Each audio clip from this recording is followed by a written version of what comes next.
David Dodds will not leave without his draft. That and more this week on the couch. The return of David Dodds. David, who are you not leaving your draft without this year?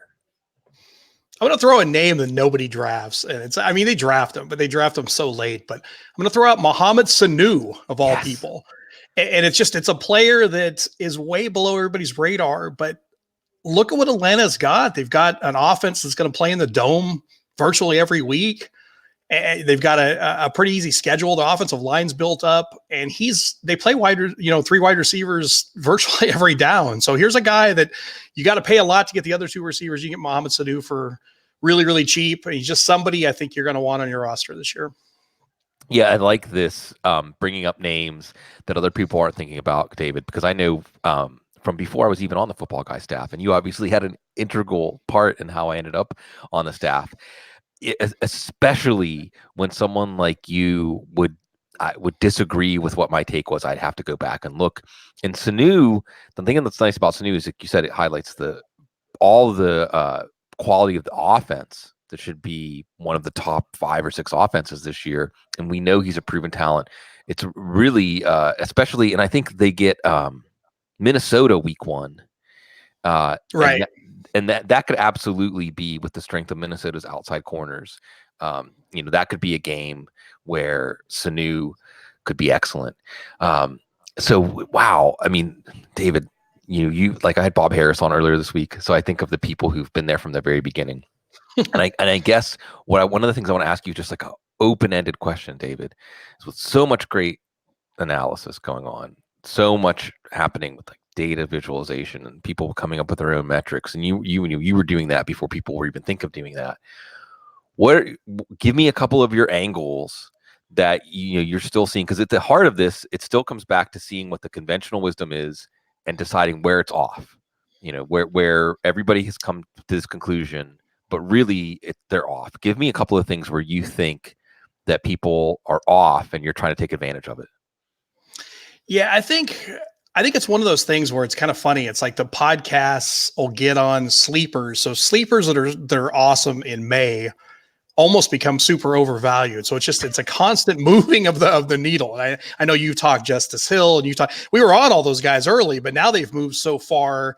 The Austin Ecklers have moved so far that all of a sudden it's other players and things. So again, know kind of all the different situations. And then I think one of the things that's heavily, overlooked is just people have gotten deeper and deeper analysis. Those first 3 weeks or first 4 weeks, or even the last 3 weeks, that's the core of your schedule. I mean, a win early isn't really the same as a win late in your fantasy season. If you can start 3-0, everybody wants to trade for your players because they got off to a hot start. So those matchups are so key. And I think just all too often people overlook that. And then just also playoff schedules. If your team is rolling hot, but all of a sudden has these really tough playoff matchups. I mean, I can think, San Francisco comes to mind. And I love Kittle. People ask me questions because I had my Eliminate the Suck article yesterday. And it crossed off Kittle because he has such a hard playoff schedule. But I'm not saying you don't draft Kittle, but just also be aware that that's a maneuverable player. Take advantage of his early weeks, get those points, and then you've got great trade value. So I think, again, maneuvering the schedule, not get caught up on, this guy's underperforming, overperforming. Kind of look hard at the schedule, see where you can find some diamonds, get those early, bank some wins, trade those guys when they're high, and constantly improve your team. So this is perfect, right? Because David, I've been talking a lot this week, and I also will say this is the 9th episode of On the Couch in the last 2 weeks, because this is for our Football Guys family. We love them, and you're the cleanup hitter, of course, because you're David Dodds. But I love that you're going in a direction, David. There's a really good page ESPN puts out there that's just like all the schedules in one page, right? Like you can get all 32 team schedules in one page. And I'm constantly looking at that with every article I've written over the last 2 weeks for exactly the reason that you said, especially the early season schedule, because the late season schedule, we can look at it now and we have an idea, but then as the season goes on, things change. But the early season schedule, we got a pretty good idea. And David, an article I've been talking about is this, like writing something like, tell me what the week 4 waiver wire is going to look like now, like project those first 3 weeks. Right. Yeah. That's awesome. Right. And you can look at this and you can look at some of these players and almost anticipate the sell high takes, right, David? Like Right. Baltimore is going to start with Miami, Arizona, and Kansas City. Mark Ingram Right. might have 5 touchdowns in the first 3 games, and then that's whenever you get out, and then for Correct. Justice Hill to come on as the season goes on, or another team that looks good might be Carolina, because after the Rams, they get Tampa, Arizona, and Houston, like these terrible secondaries. And that might be the Correct. time to get out on someone like DJ Moore or Curtis Samuel. But the point is, like, looking at it and projecting and thinking it through, and also Right. projecting and thinking through that late schedule. Kansas City with Denver and Chicago in weeks 15 and 16, like, let Kansas City guys get you to the playoffs and then maybe trade them right before the trade Right. deadline. Exactly. And as we're not saying like do this, don't do this, but be thinking about this. So you mentioned your Correct. Eliminate the Suck article, which is fantastic. And I was thinking about doing something similar. I never have time to do it all, where it's almost the inverse of it. Because I like what you start out with and you say, take the first 8 offenses, the worst 8, and just off the top eliminate them. Yeah, just you really think about it. It's like every year there's teams like that, but you're looking and go, man, look at all these Miami players that are value. And it's like, but we know the team's going to be awful. Right. Are they really going to be value, or half of them going to be benched and, rotating quarterbacks and everything else? So when it's all said and done, probably all of those players are going to be horrible. And the good thing about that, David, the way I've been putting it is those offenses are very unlikely to create overachievers.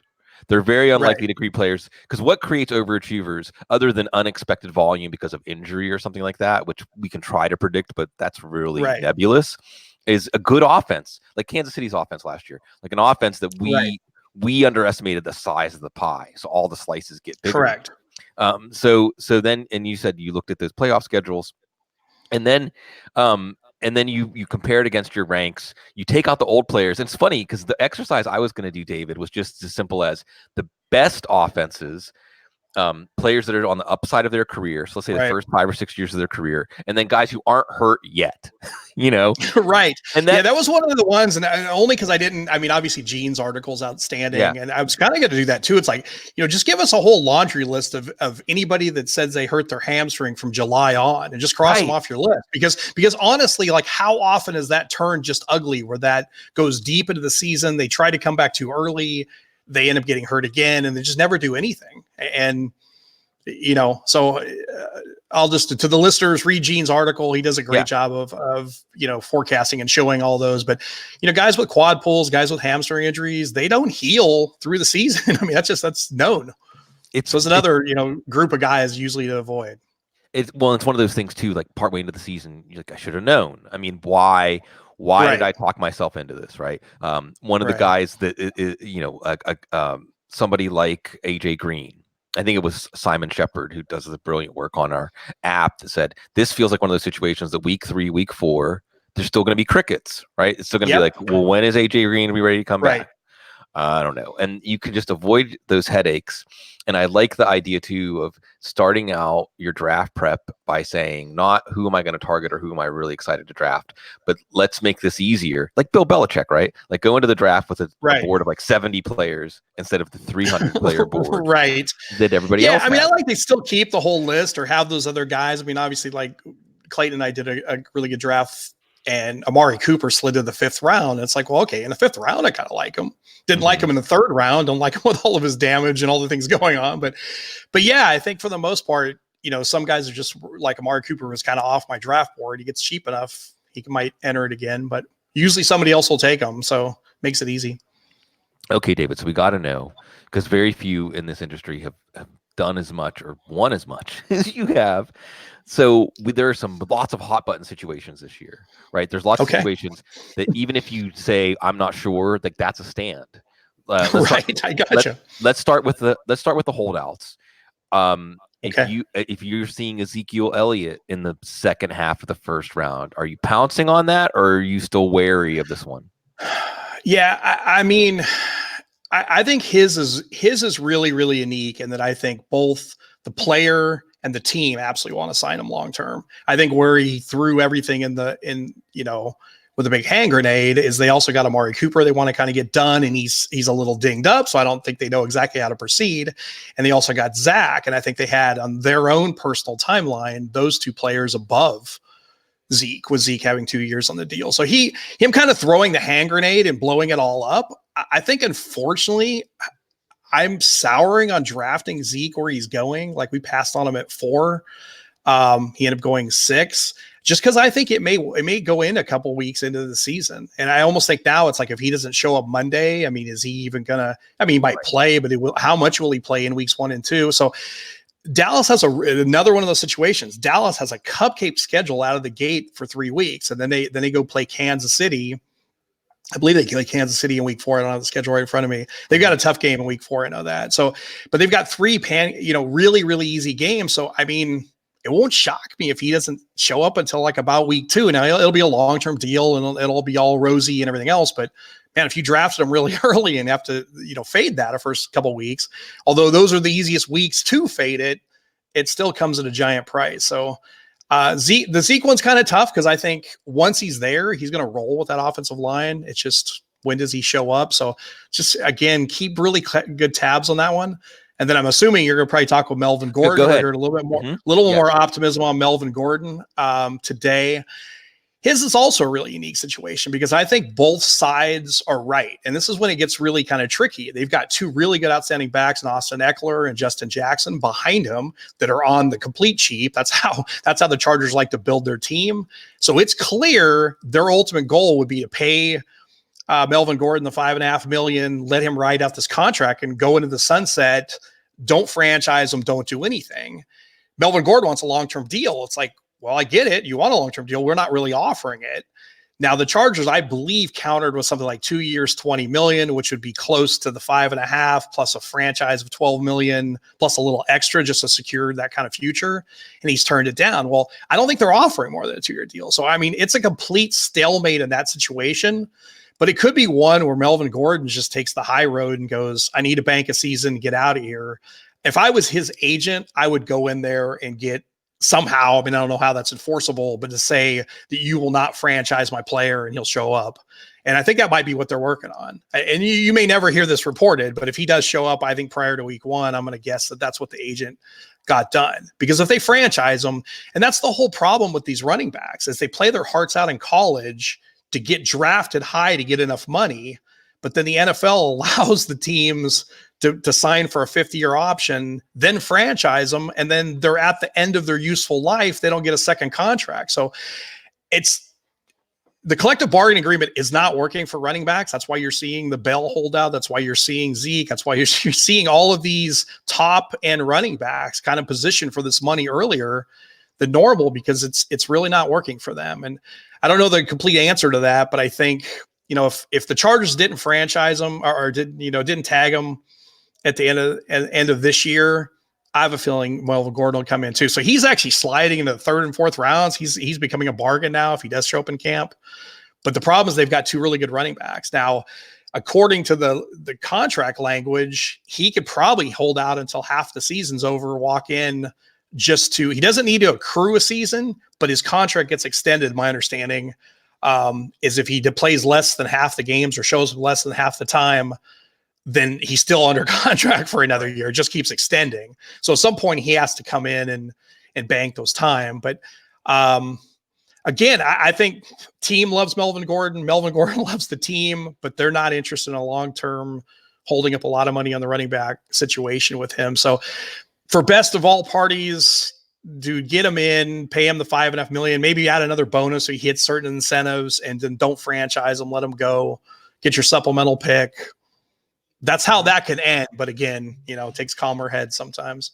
And we're getting to that deadline, like deadlines that spur action on both of these. And it sounds like, reading in between the lines, Tony Pollard looks like somebody to target around, especially if you take Zeke, but even if you don't, because if you just get David, if we just knew that Tony Pollard was going to start those first 3 games. Dude, he's worth a high pick, right? Even if you were to drop him. Yeah. Right. And behind 100%. That line, the way he's playing, so Pollard's interesting. And then Austin Eckler. And I bring up Austin Eckler only because I think it's been overlooked that he was actually more efficient and more productive when Gordon was on the field. So it's kind of like win-win, right? If Gordon holds Yeah. out to the week 8, week 9, week 10, then you have the starter. They've been treating him like the starter. And even if Gordon comes back, if Eckler's getting 8, 10, 12 touches a week, he was turning that into fantasy relevance last year.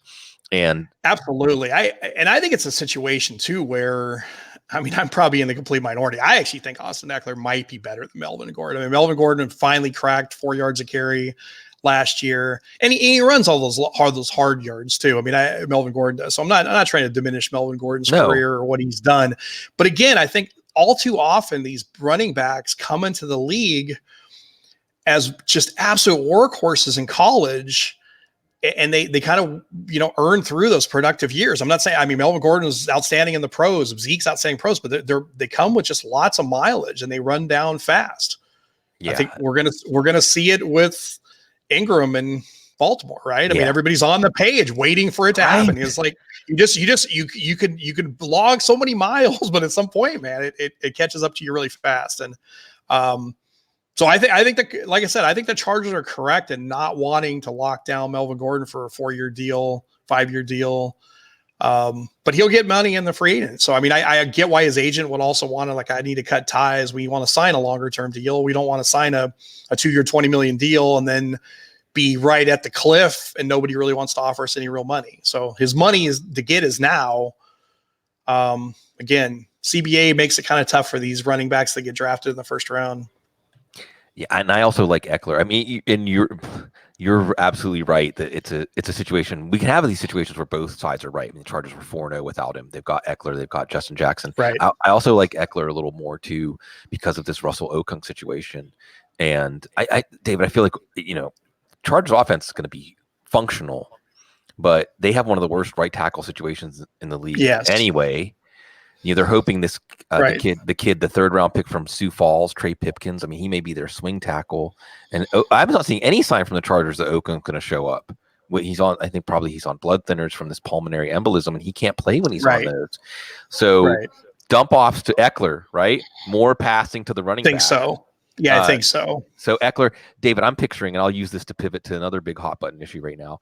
I'm picturing that 3-4 weeks into the season, Austin Eckler and Duke Johnson might be top 10 PPR running backs. Like people who wait 100%. And we're all just waiting on pins and needles. Like, what happens with Houston? I mean, are they really going to make this trade and bring in Drake or bring in some other player? But if they don't, I mean, I think the world is missing on Duke Johnson right now. He could be an unbelievable play in that offense.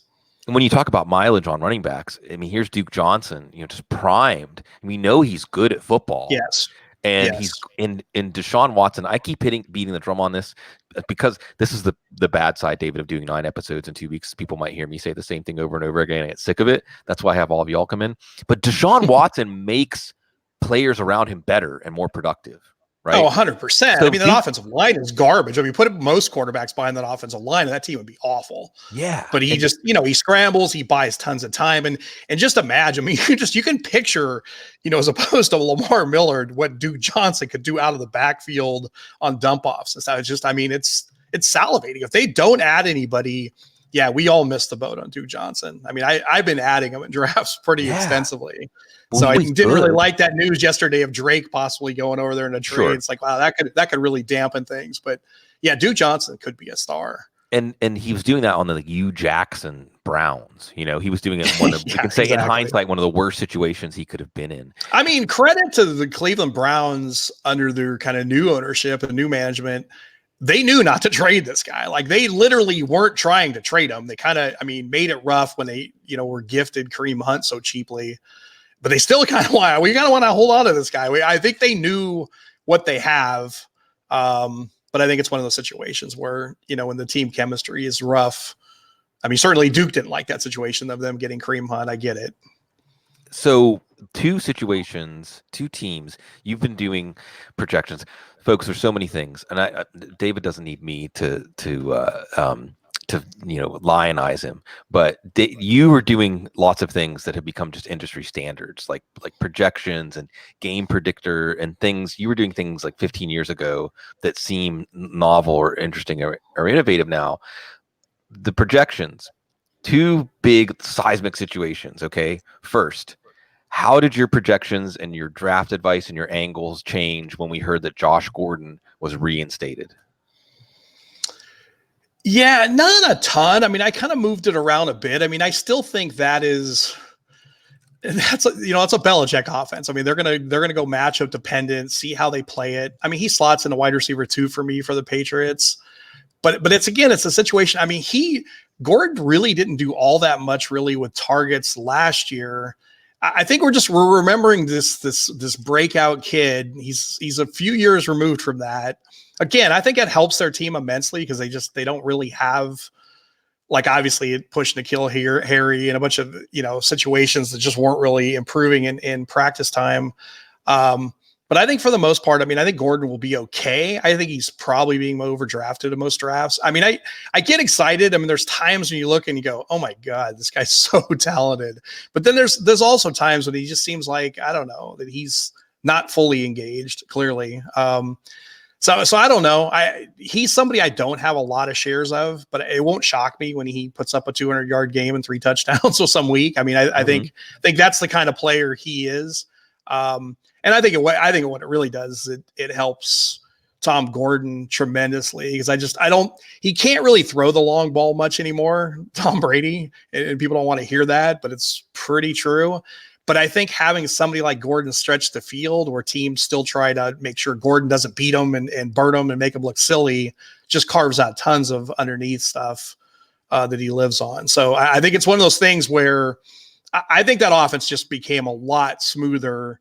But I kind of feel like if Gordon wasn't reinstated, I almost think they would have made some moves, whether it be Josh Dotson or just some of these names you're kind of hearing floating around. I kind of get the feeling that they weren't super happy with their receiver roster prior to there. And again, can anybody really name their tight ends? I mean, their tight ends, so you kind of think they're probably going to run, less tight end packages, just again, matchups. I just can't believe an injured Matt Lacoste is their answer there. So I don't know really what they're doing at tight end. Seems like everybody's hurt or suspended. And Ryan, so you got to think, yeah, I guess. I mean, I guess. Exactly. I don't get that's excited where we are. Any of the names, right? Yeah. But I don't get excited. It just doesn't look like, and that's amazing to me because we just, we lived through all those Gronk years where they could run that no huddle, because Gronk was pretty much the best, tight end run blocker as well. So it was one of those situations that you just didn't know what they were going to run, even though Gronk's on the field. It's like, wow, they got a mismatch with Gronk every time against the linebacker. And then he's just such an outstanding blocker for the run game.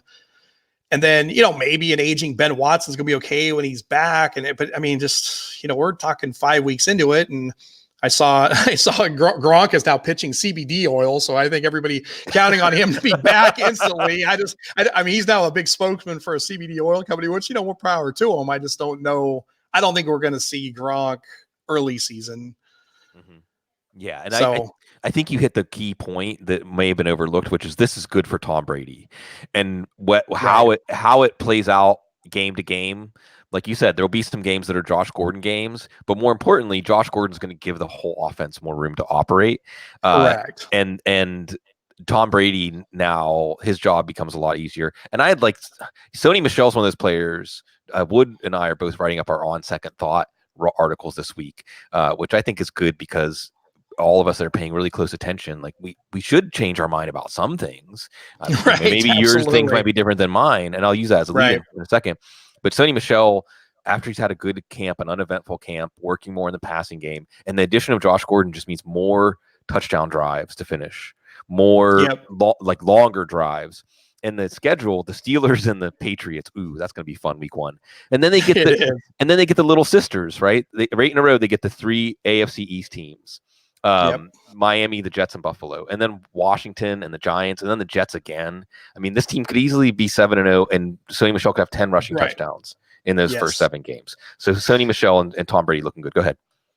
Yeah, I've been on Sony Michel. I didn't really waver. Even when I saw the different write-ups and stuff, it's like, yeah, I get it. He's kind of got some knee issues, but it's like almost every back these days kind of seems like they develop these knee issues. I mean, it's a pounding. It's not good, So the fact that they're doing some maintenance on him, I think I'm fine with that. And so I think when it's all said and done, he's going to be a beast. And I even think James White is somebody certainly in PPR leagues. I think they're going to use a lot of running backs, a lot of them both out of the backfield. Just again, it's dude, it's the Belichick Brady offense. Like, doesn't matter what team they put out there, they will find a way to dink and dunk, always be near the goal line, scoring touchdowns, and it is what it is. It's going to change fantasy football, really. I mean, I think that more teams, David, are moving towards this model where it's not so much important that offenses play to their strengths as that they play to whatever aspect of the game that exploits the weaknesses of the defense. Correct. So like Philadelphia is going to be like this. Chicago is going to be like this. Frustrating. Which leads me to a player, and it's funny because I've seen like all the different takes, but I love how when coaches say Lamar Jackson's going to throw a ton more, and I get it. I think there are going to be situations where Lamar Jackson throws a lot more. We saw a hint of that in the playoffs, and we've certainly seen it this preseason where he looks extremely sharp, and I think he'll be a much improved passer. But let's not kid ourselves, dude. When it lines up correctly and they can run it down your throat, Lamar Jackson is going to be leading the way and having games just like he had last year, where they just maul teams, just run them over. I mean, Harbaugh's no different than how Belichick approaches games. When they have a mismatch, they are going to lean on it. And there will be games where Lamar Jackson just absolutely takes over the game running the ball. And I'm amazed that people have backed way off like, oh, they can't danger him. They can't. Dude, you have to catch him. It was like kind of like Michael Vick. You got to catch him to hurt him, right? I mean, yes. And again with the early season schedule, Miami, Arizona, and KC again. And you saw Baltimore creasing KC last year. That was one of the best games of the year. I'm glad that's going to be a rematch in September. But Lamar Jackson, I'm glad you brought up the name Michael Vick, and I'll hit on this again. I hit on it earlier this week, that there was that one play in the preseason, and David, I know, like, don't overreact to one play. right. But last year it was when Mahomes threw the touchdown to Tyreek Hill, where it was like in triple coverage, and Tyreek Hill was like, it was still like, I mean, that Patrick Mahomes can outthrow the defense and Tyreek Hill can outrun them, and it doesn't even matter. I thought, okay.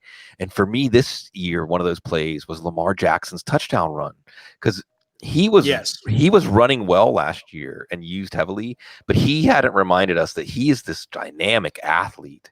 You know, I mean, just another whole gear. Like, I know exactly the player you're talking about. I remember seeing that and going, oh my God. I mean, he's just so fast. I'd like, you can't, it's truly a cheat code. So what do? Do you spy back? Well, then he's going to pick you apart. And it's just, I mean, it's players like that are really, really difficult to game plan. And then certain teams don't have the personnel to game plan them correctly. Teams like Miami, Arizona, and Kansas City. Even if you take Lamar Jackson as like the 10th quarterback off the board, you can reach a round or two for him so that you make sure you get him. And then, like you said, those early season games, getting off to a hot start, Lamar Jackson is going to help you get off to 3-0 start. Okay, we invoked Michelle and his knee. So another player, and this is one of those players that, again, whether you feel like you have a strong stance in your draft, you are probably going to have to. And I suspect, especially if you're picking in the middle of the first round, or you have an earlier pick in the first round, in the second round, you might have to make a decision about Todd Gurley. Have you had to make any decisions about Todd Gurley yet, David? Yeah, where I would take him, he seems like he almost goes. I mean, he almost now has moved into the very end of the first round in some of the highest stakes leagues. And it's a clear pass for him there for me. I think they'll limit his reps a bunch, but I think when it's all said and done, I mean, take 75% of what he did last year, and he's probably running back 2 or something. I mean, so it's a situation where, again, I think people just completely overvalue the news. Yeah, he wore it down last year. It's clear they needed to share more of his workload, spread that out a bit more. But he's had a whole off season to kind of rest that stuff, manage that. I still think he's going to be a beast. I mean, that offense is crazy good. I mean, let's put it this way. How do you justify taking all the wide receivers from the Rams seem like they go in the 4th round? How is that justifiable? But the Gurley's not going to punch in any of these things. I mean, that Rams offense is going to be explosive. Gurley's going to get his touchdowns. Now, do they pull him some? Does Darrell Henderson get some work? Does Brown get some work? Sure. I mean, I think most teams that are still on the Pittsburgh model of one running back doing it all, they're in the minority. I don't think that's the way you're supposed to play football anymore. I think you have to have a complement of backs to do certain things, to manage certain players. So the fact that they used Gurley up so hard and then didn't really have him in the playoffs is kind of seems wrong, and I think they'll make an adjustment on that to make sure that he doesn't get so used up and so worn down and so hurting. But I still think, he's Gurley, right? It's like, and they paid him all this money. It's like, if he was really awful, you'd be thinking, you'd be hearing of like how they get out of this deal, how they trade him. You're not hearing any of that. So again, I think overblown. It's like, and because it's Gurley, he's the top back, let's just find reasons to hate him. And when I see Darrell Henderson, he was going in the 4th round at one point. It's like, come on, people, that's crazy. It's like he'll take away some carries. He's not going to take that many carries. It's I find that to be funny. I was probably a bit over exuberant on Henderson in the offseason because I like the marriage of player and scheme, but he isn't popping the same way that like Dave Montgomery has or Miles Sanders, especially more in practices. So, rookie running backs are an important part of your strategy, but we have to be responsive to what's happening. Okay, well, the other quick situation that changed greatly, David, that I want to know, like, as you were going through projections and rankings, how much changed and how did it change when Andrew Luck announced his retirement? Yeah, well, I'm not super big Jacoby Brissett guy. Like, he feels like an average quarterback, and he feels like an average backup at that. He doesn't feel like a starter at all to me. So it's like, I feel like that's a giant downgrade. And I think it's a giant downgrade in just how Luck kind of scanned the field. He used the multiple tight end front a lot. And then just generally just how Luck kind of scanned the field, looked at different things. He could take off with his legs. So to me, it diminishes that whole offense immensely. Now, to the Colts' credit, I think they have a good team. Like, I think actually this would have been one of the years where the Colts really would have had a good team with Luck. Where generally he's just getting, blitzed every down and just really looking like just under heavy duress. I think it's a lot of the reason he was so hurt all the time. I'm not super high on the Colts. I think I'm certainly not high on Brissett at all. T.Y. Hilton probably would get his, but I think, again, if you kind of look at past stats, those numbers are way off. I think the tight ends will suffer. I just think generally the offense is probably going to be 7, 8 passing touchdowns, maybe only 6 to 8 passing touchdowns off of where it was, plus yardage off. And I think, honestly, when it's all said and done, I think they get blown out in Kansas City. I believe they play in week 5 at Kansas City. And I think if that happens, I would not be shocked if we don't see Chad Kelly make a start, see what this team has. That's the guy. If there's anybody I got a radar on, it's like if the Brissett train wreck happens, which I think it could, I might be really quick on the Chad Kelly make sure he's on my team before week 6. And because that's a guy, admittedly, his baggage is real well known, but that guy can play football. I don't think anybody is doubting that he can play football. And again, that offense is built to succeed. So, like Chad Kelly might be just one of those guys that's completely off everybody's radar today, might win your whole thing at the end of this year.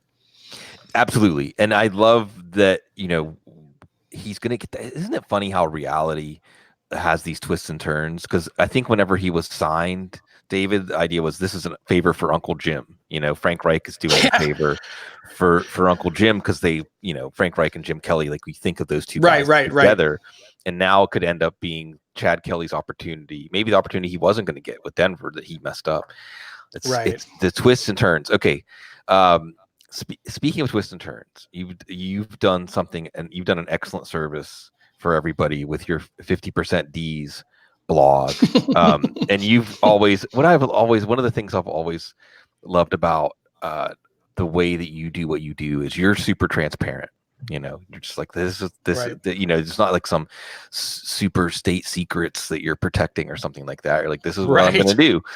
But DFS now has matured as a community. Right.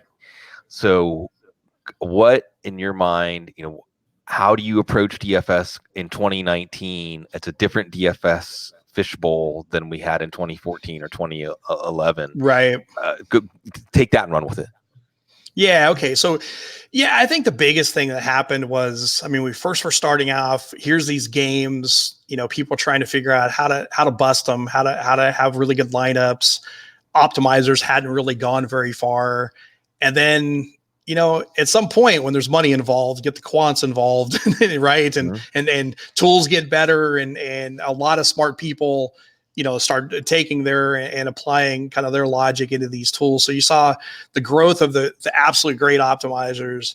And then, again, quant theory people are just really smart kids, that were winning would take more and more of their bankroll. And the very fact that you can, roll that bankroll if you're a winning player and get so much leverage.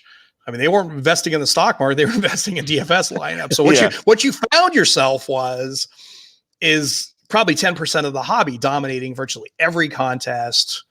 And that edge is getting smaller and smaller. The winners were still the winners, but it became fewer and fewer of those.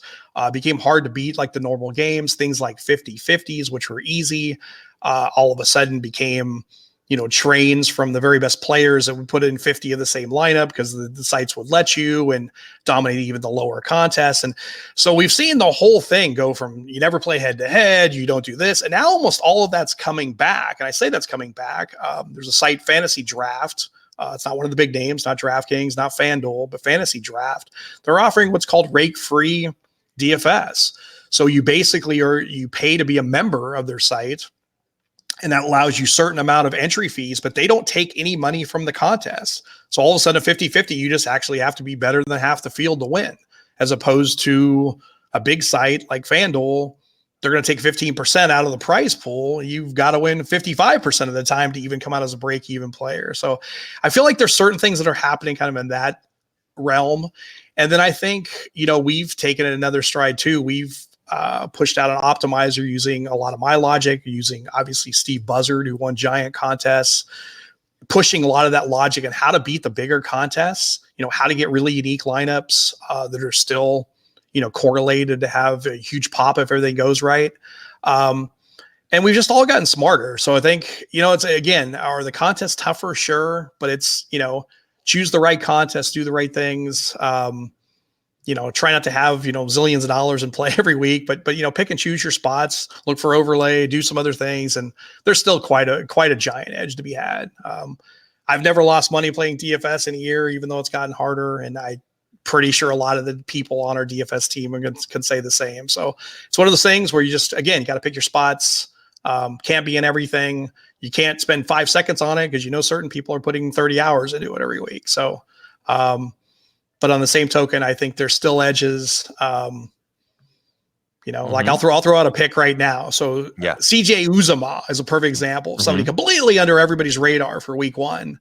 But if you saw a week 3 preseason game in Cincinnati, that guy's dropped a ton of weight. He doesn't look like a tight end, looks more like a wide receiver. Don't be shocked when AJ Green can't be out there that CJ Uzama is almost being played as a wide receiver. He'll probably be 1% owned in contests. Now, I mean, am I projecting 100 yards and a touchdown and guaranteed DFSSS? No, but he won't be owned. So again, if you hit on a player like that, and I think that's where just, again, listen to us. I mean, we'll point a lot of those things out as we go along, but there are plays, there are, some of the stuff Steve Buzzard does for us on the ownership levels. Understand those ownership levels. I mean, a lot of times there are 2 players that we, both really have really good matchups. So one might be 5% owned and one's 50% owned, but you have such an advantage when you hit with that 5% owned player, especially if the super high owned guy fails, you just leapfrog all the lineups. So get really smart on stuff like that. We're there to educate and train and teach and win with us. That's all I can say. No, I love what I really like about what you hit on. One of the things you hit on there that it intersects with a lot of how I cover or engage with fantasy football in the audience is use your imagination to think of these high end spike outcomes. And it isn't saying this is definitely going to happen. I'm 100% sure this is going to happen. It's just saying this could happen. Right. And you brought up Uzama, and I think if we watched the 3rd preseason game, Uzama had like 2 catches for 54 or 56 yards. These plays they had set up, because this is like, well, what's Zach Taylor going to do, bringing over everything from the Rams? And we think of Tyler Boyd as this player that could be like the Cooper Kupp type player. But I'll mention Eric Stoner again because he does the Rams recaps, and he said Cooper Kupp's basically a tight end. in this offense, in the Rams offense. Right. So Right.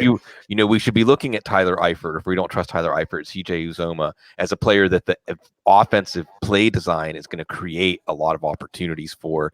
And if it doesn't happen, it doesn't happen. But certainly against Seattle in week 1, we're putting together our lineups. It's fun to think about. And you look at these ranges. So So David, what's funny, and I think you can appreciate this as a DFS player, is that in your classic like lineup setting redraft league, things correct over the course of a season. So you draft a player and maybe there's rough stretches but when you're picking a lineup for a week, the widest possible range of outcomes is open. You have to do more guesswork or more sticking your neck out for something that might be only 1% or 5% likely, but you see it differently than everybody else. As even though, like you said, DFS is more quants and more number driven, the real angle, the real edge is when you're open to things that maybe seem outlandish if you're looking at the mean or median outcomes.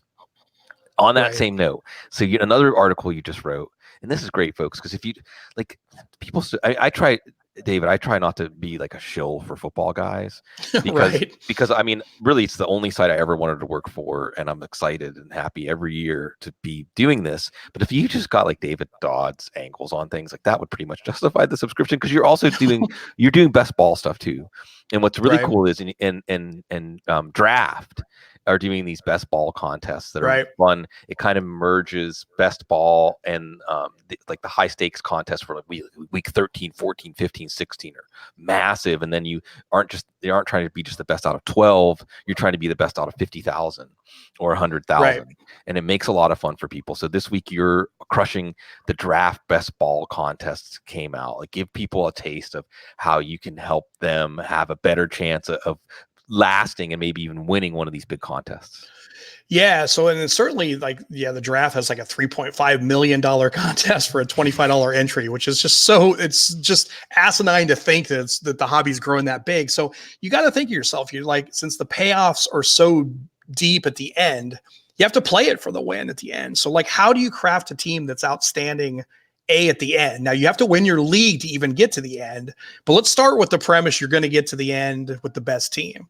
So what are the kind of players you need at the end? Well, obviously you're going to need stacks, right? You want to make sure your quarterback and say top receiver or whatever receiver you have, you want to have stacks with those guys, because again, you're going to need some absolute almost DFS difference maker towards the very end. So you're going to look for those kind of situations.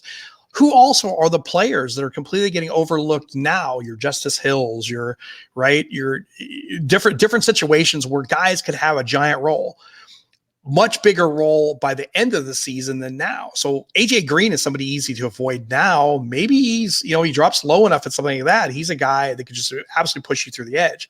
Early on in some of those contests, we were getting Tyreek Hill in the 10th round when it looked like he wasn't going to get to play, right? And now all of a sudden it looks like same thing with kind of Josh Gordon. So again, if you're punting at the end and taking guys that we know just aren't any good, Cole Beasley, it's like, what are you doing? I mean, that's Cole Beasley isn't going to win you the championship, right? I mean, that's worth nothing. But now a JJ Arcega-Whiteside, what if he is Randy Moss? He was Randy Moss when he was at Stanford. I mean, he contested everything, like everything that was in the air, he came down with. So what if that guy is that guy? And what if by week 6 or 7, the Eagles realize it and he's out there and he's in every play and he's getting all their touchdowns? I mean, those are the kind of guys you just have to lock down your roster with. So again, in some of those contests, I generally only go 2 tight ends, only go 2 quarterbacks, because I feel like if I lose my quarterbacks, I'm probably lost anyway. I like to stack my quarterbacks, and I like to have a lot of what I consider young, ascending talent in a lot of situations where you just don't know. Now we've talked, like Justice Hill is a perfect example, but what about a guy like Gus Edwards? I mean, if you're betting against Mark Ingram, Gus Edwards showed he could do it. You're getting him in the very last draft of those things. What if Gus Edwards is the guy at the very end of the thing? And it could be, he was last year. So again, just making sure you have, some really high upside guys to do it. And then just as we had this talk last year and we were getting on the page of saying, what if Mahomes is as good as Alex Smith was, but better, because he's such a better athlete? What is the limit of what this Kansas City team? Well, we have to have that discussion with Arizona, don't we? I mean, sure. you're seeing Kyler Murray, and you see the athletic specimen that's out there. That's ridiculous in terms of his speed of throw. What if they really do run this high up tempo offense that literally just puts in 100 more pass attempts? I mean, what's Kyler Murray's limit, right? What's Lamar Jackson's limit if he all of a sudden becomes a proficient passer and adds 900 rushing yards and 8 rushing scores? And so those are the kind of guys that I would rather build my team around. So again, if you're going to go Kyler Murray, you take him, and if he's going to throw all these touchdowns and have all this, then get your Keyshawn Johnson, get all these guys that just make that offense really hum. You could just have a complete difference maker in the end to win one of these things. Yeah. Again, I like that. It comes back to like using your imagination, because like you said, Arizona, whether it's spectacularly good or spectacularly bad, it will be spectacular, and it will be something we haven't seen before. It's going to be entertaining. You'll know. Yeah. Correct. You'll know. And honestly, like even in redrafts, I mean, taking a guy like Kyler Murray, it's like, you're going to know after like week 3. Well, this is spectacular bad. They can't block anybody. He's getting sacked every other play. You're going to know it's horrible, right? They're not going to be able to self-correct if it's that bad. But if it's that good, and we instantly saw it from Mahomes last year, wow, it really is that good. And you instantly knew he was quarterback 1 after he played 1 game. It's like he's the best quarterback in the game. And I'm not saying Kyler Murray's going to ascend to that level instantly, but soon as we see how many plays they got off, see how many times he got sacked, see how many times he avoided the sack, see how many times he scrambled for some ridiculous yardage, people are going to put it together and go, this team could be special. Now, again, Arizona's going to be so bad defensively, they might just be doing all that from behind, may never win a game, but from a fantasy side, he could be unbelievable. Exactly. And that's why I think people were focusing too much on Cliff Kingsbury's win-loss record as a college coach and not enough on the productivity of his offenses.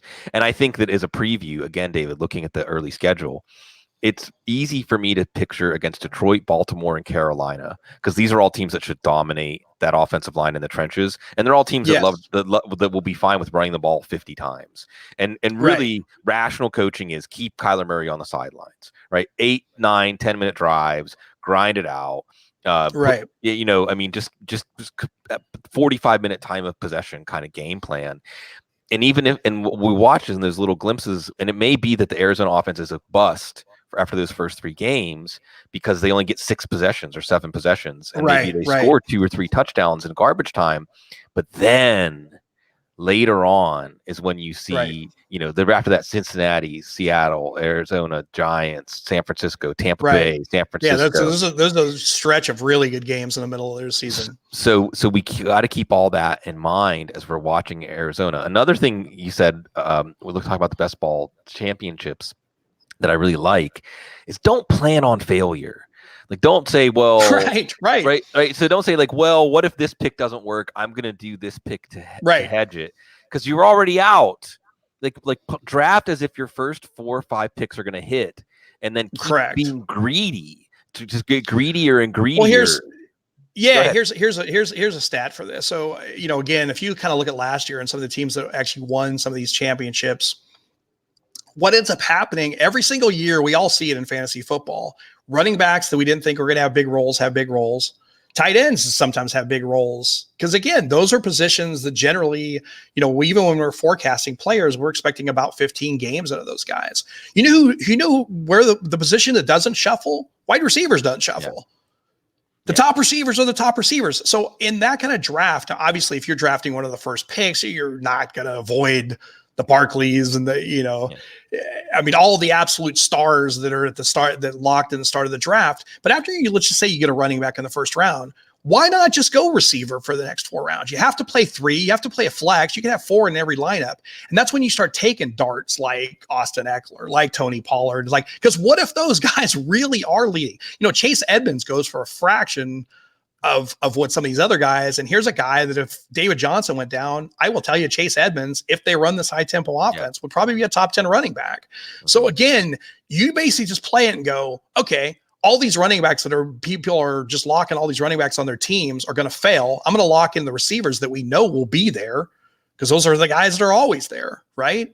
It's the same receiver list to the top of the board almost every year. lock down these things, and then you start going for an Ian Thomas at tight end. You start going for, just guys like Justin Jackson that you can get cheaper. You start going for a Gus Edwards. I mean, that's a longer shot. But again, you kind of get where I'm feeling is that if all of a sudden those work right for you, what have you now done? You've locked in its top running back, top receivers, because you drafted that way. You lucked into an extra running back or two with 1 star, and maybe lucked into a tight end, but all of a sudden you have a dream team at the end when people are forecasting those final games when all the money's at stake. So again, it sounds random, but it's not that random as opposed to drafting what I'd consider an average team throughout, and you're trying to compete against 200,000 lineups. I'm pretty sure somebody will have done it my way and just had a lot more variance, and those variance teams are going to find their way to the top. Not all of them will. Some will crash and burn, but $25 to try to win $1 million, right? I mean, you got to take some swings, man. It's fun too, because David, one of the things I like to say is try to put together a team in your draft that will make it not fun for everyone else in your league. And that what you just described is like, okay, I'm going to go in and I'm going to take Juju and Odell Beckham and Adam Thielen and Tyler Lockett. And then this is what I did in pros versus Joe's to an extent. Okay, I think my first 3 were Julio, Juju, and then Lockett was my 4th. But then Austin Eckler gives you this opportunity to have someone who may be a running back 1 for 4, 6, 8 weeks, however long the Gordon holdout lasts, and then he hands the baton to whoever, Justice Hill or Darwin Thompson or Matt Breida or these other guys that can take. So, but one of the things in this that's built in, David, that you said it's kind of implied is players will change situations as the season goes on. We spend so much time on the projections and rankings and fixing these things in the regular going into the regular season, and then it's all in motion. Then it's constantly in motion, which I think in some ways is what keeps us coming back, because it's never never the same thing twice. Like, look at it after week 2 and you're looking at something different than what you're looking at after week 3, and you're trying to be agile and react to it. And you have to have some imagination when you're drafting in these kind of contests to think, which players am I projecting to change these situations? Maybe Matt Patricia is a stick in the mud. Like, I look at Matt Patricia. So one of the I'll run this. We got just a couple minutes, David. There's a lot of fun things we could go off on tangents on, but I was talking about esports this morning on another show that I was doing. And how people watch people play video games, and in fantasy football, we're getting used to the idea of when we're drafting, we're kind of drafting the characters in the video games, but we should think also about the person with the controller.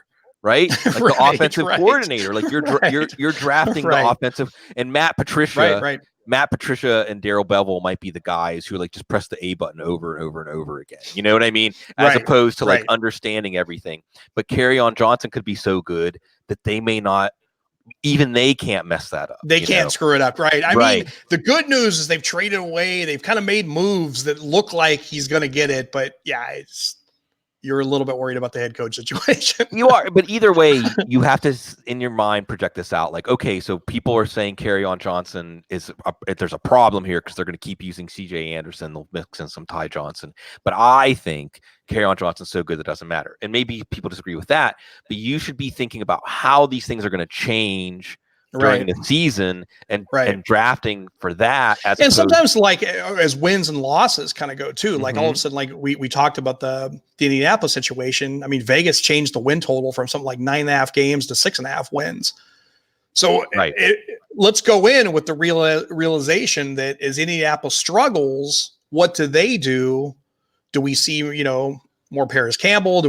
How do we see this lineup evolve as the losses start to mount? Similar, Joe Mixon getting drafted, early first round. I hated him last year. I hate him even more this year. Not as a player. The guy is phenomenal as a player. But at Cincinnati, one of the worst teams in the league, the losses mount. I mean, are they really going to play him deep into fourth quarters, or are they just going to play dump off football to Giovanni in all catch-up mode, just kind of running out the string?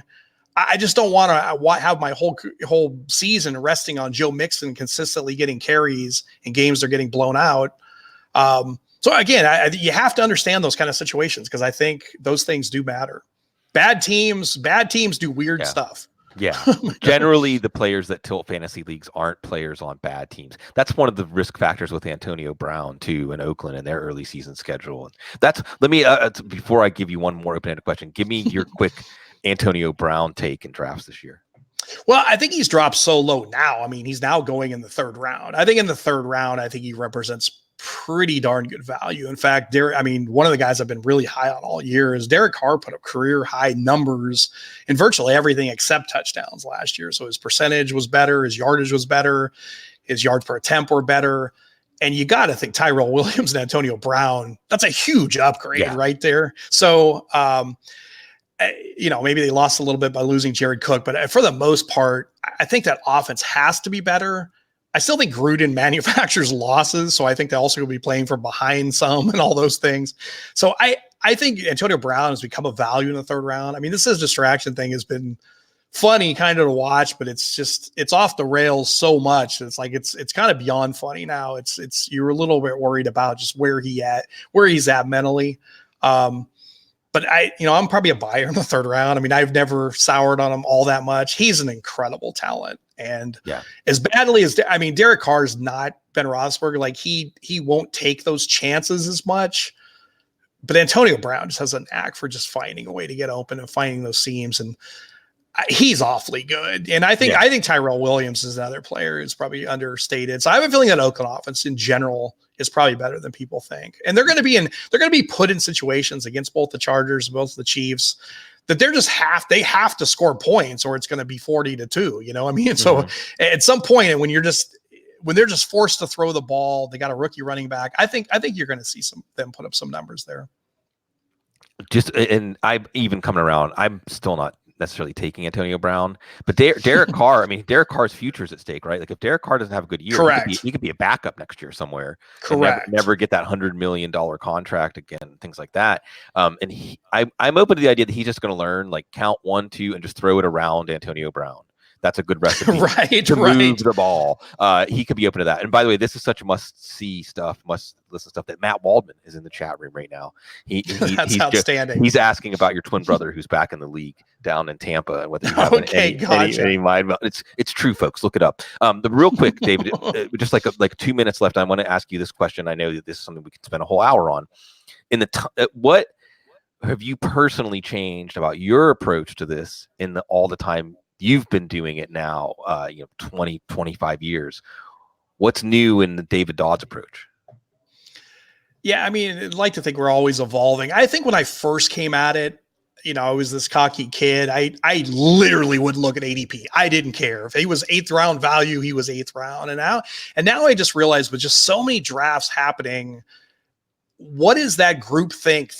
And why do I care? It's just because if you can get that, I still like the guy maybe in the 8th round, but maybe I take him in the 10th round because everybody else doesn't want him till the 12th. So I think I just have adjusted my philosophy a lot more to what I think everybody else is going to do, trying to slide in more of those value guys. Still draft to my board, but like I said, I will try to slide in a couple extra guys because I can, or usually can. There's nothing like get the draft dominator, and it's kind of like getting to draft with David Dodds, except David Dodds is on your side. There's nothing like being in the 14th round of a draft and David says, I'm still using my top 50 players.